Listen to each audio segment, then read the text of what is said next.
2006 का वो दिन, जब ऑस्ट्रेलिया के कारपेंटेरिया की खाड़ी में एक 80 मीटर लंबा विशाल टैंकर बिना किसी इंसान के, बिना किसी नाम के, बिना किसी निशान के बस चुपचाप तैर रहा था। न कोई चालक दल, न कोई मालिक, न कोई देश जो इसे अपना बताए।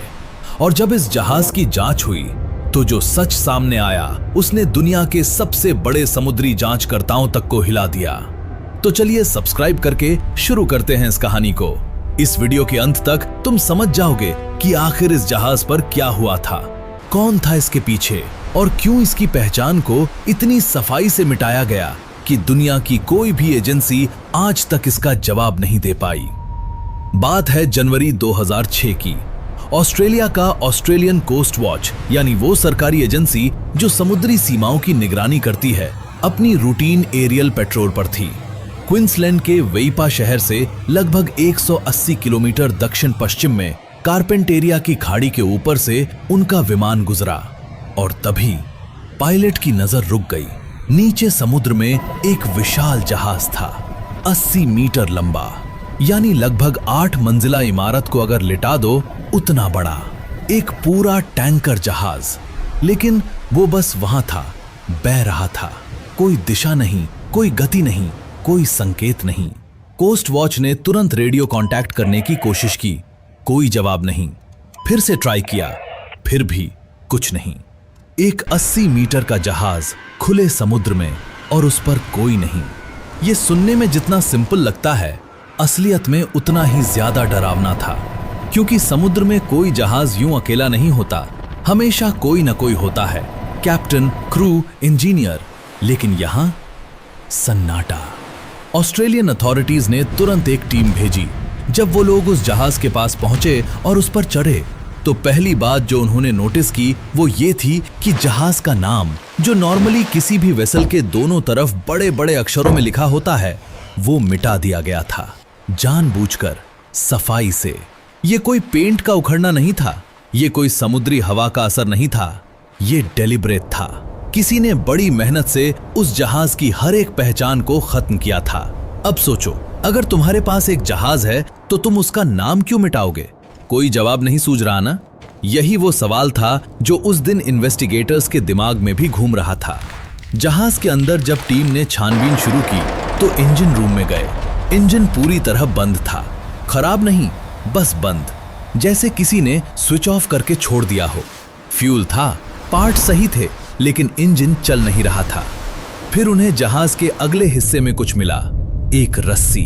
लेकिन वो रस्सी टूटी हुई थी और वो कोई पतली रस्सी नहीं थी, वो एक मोटी भारी टो रोप थी, यानी इस जहाज को किसी दूसरे जहाज द्वारा खींचा जा रहा था और बीच समुद्र में वो रस्सी टूट गई।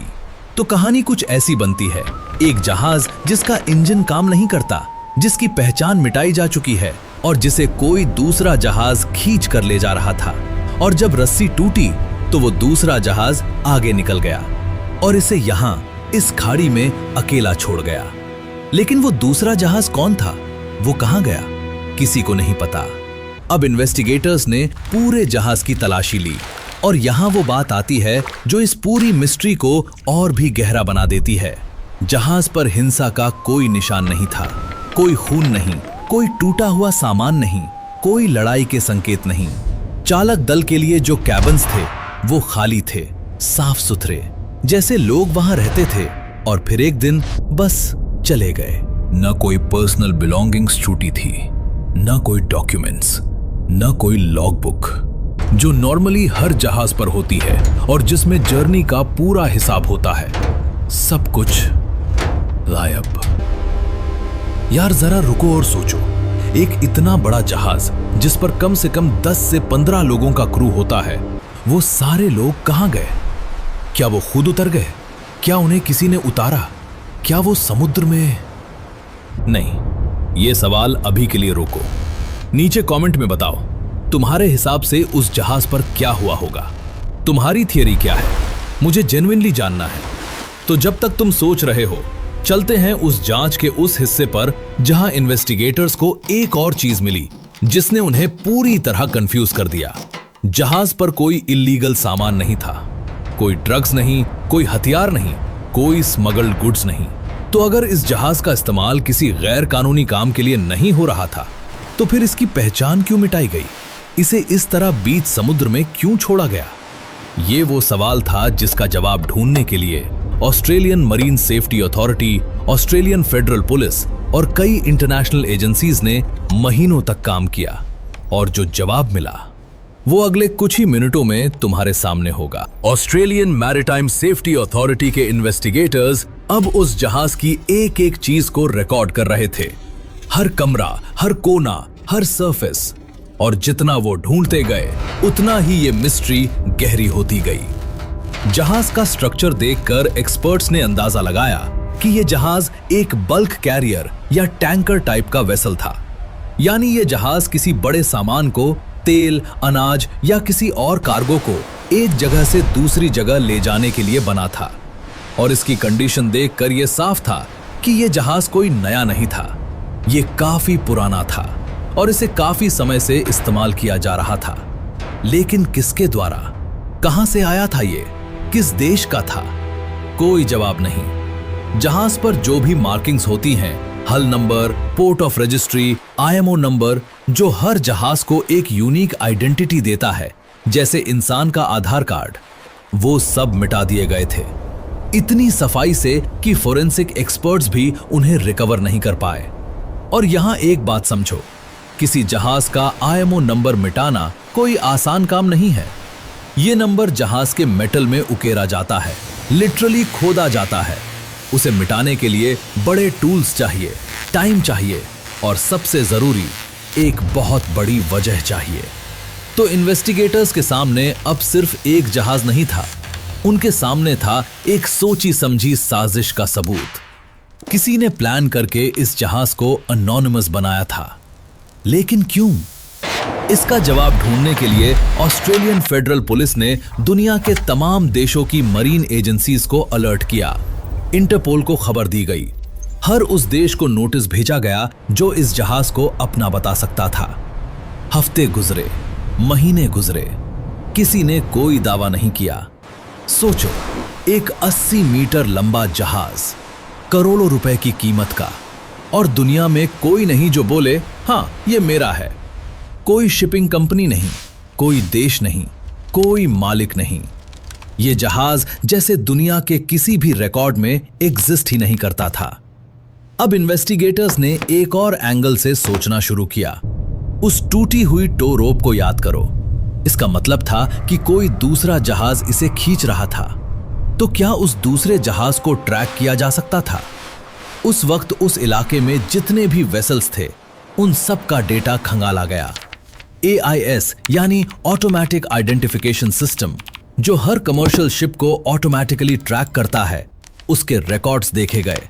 और यहां एक और ऐसी बात सामने आई जो पूरी इन्वेस्टिगेशन को एक नई दिशा में ले गई। उस एरिया में उस वक्त कुछ वेसल्स थे जिनका AIS सिग्नल बीच बीच में गायब हो रहा था। अब ये समझो, AIS सिग्नल का बंद होना कोई टेक्निकल ग्लिच नहीं होता। नॉर्मली ये तब होता है जब कोई जानबूझकर उसे बंद करता है। और कोई जहाज अपना ट्रैकिंग सिग्नल तभी बंद करता है जब उसे नहीं चाहिए कि दुनिया को पता चले वो कहां है।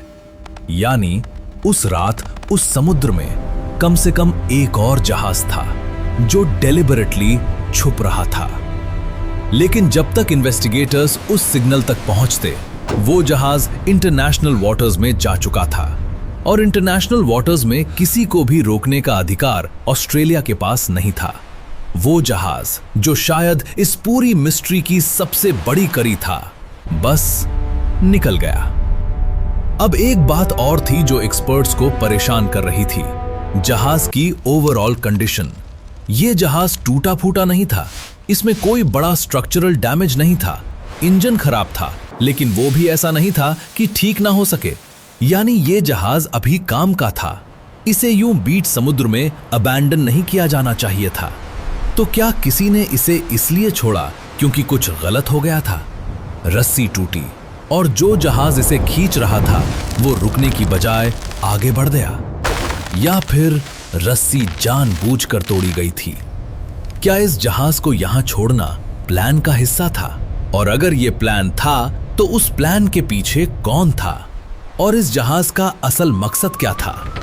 इन्हीं सवालों के जवाब ढूंढते हुए इन्वेस्टिगेटर्स एक ऐसी थियरी तक पहुंचे जो सुनने में जितनी अजीब लगती है उतनी ही दुनिया के कई मरीन एक्सपर्ट्स ने इसे सीरियसली लिया। और वो थियरी इस पूरी कहानी का सबसे डार्क और सबसे चौंकाने वाला हिस्सा है। तो वो थ्योरी क्या थी?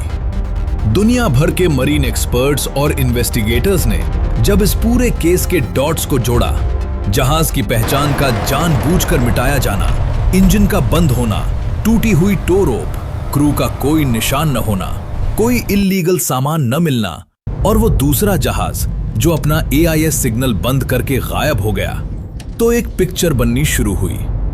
ये जहाज किसी बड़े इल्लीगल शिपिंग नेटवर्क का हिस्सा था। अब समझो कैसे। दुनिया में एक बहुत बड़ा इल्लीगल ट्रेड होता है गोस्ट शिप्स का, यानी ऐसे जहाज जिनकी कोई ऑफिशियल आइडेंटिटी नहीं होती। इन्हें इस्तेमाल किया जाता है बिना किसी रिकॉर्ड के सामान ढोने के लिए। कोई टैक्स नहीं, कोई कस्टम्स नहीं, कोई ट्रैकिंग नहीं। और अगर कभी ये जहाज पकड़ा जाए तो किसी को कुछ प्रूव नहीं किया जा सकता, क्योंकि जहाज का कोई मालिक ही नहीं है। ये एक परफेक्ट क्राइम की परफेक्ट सेटअप है। और जियान सेंग यही वो जहाज था जिसे इसी पर्पस के लिए तैयार किया गया था। उसकी आइडेंटिटी मिटाई गई। उसे किसी दूसरे जहाज से टो किया जा रहा था ताकि उसका खुद का इंजन चलाने की जरूरत ही ना पड़े। कोई फ्यूल कंजम्पशन रिकॉर्ड नहीं, कोई इंजन लॉग नहीं।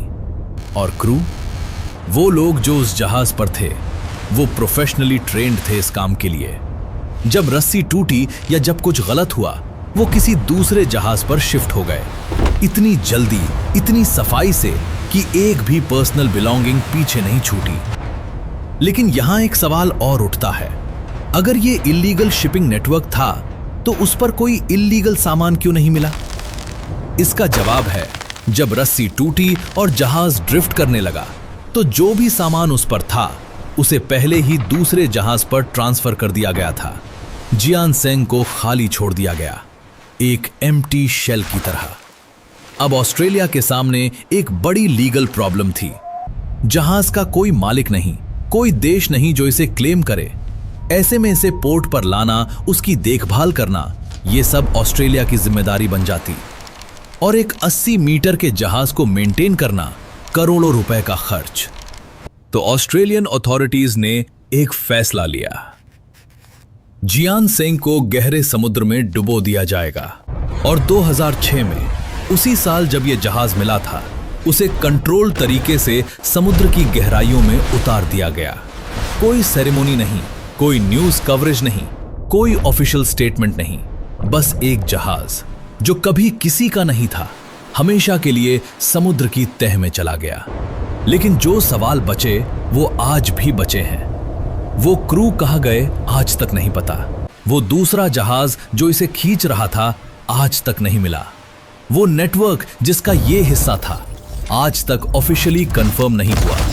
और सबसे बड़ा सवाल, जियान सेंग ओरिजिनली किस देश का था, किसने बनाया था और इसका असली नाम क्या था, आज तक कोई नहीं जानता। समुद्र ने उसे अपने अंदर समेट लिया और उसके साथ उन तमाम सवालों को भी। ये वो जहाज था जो इस दुनिया में था लेकिन ऑफिशियली कभी था ही नहीं, जिस पर लोग थे लेकिन उनका कोई नाम नहीं, जो कहीं से आया लेकिन उसकी कोई मंजिल नहीं थी।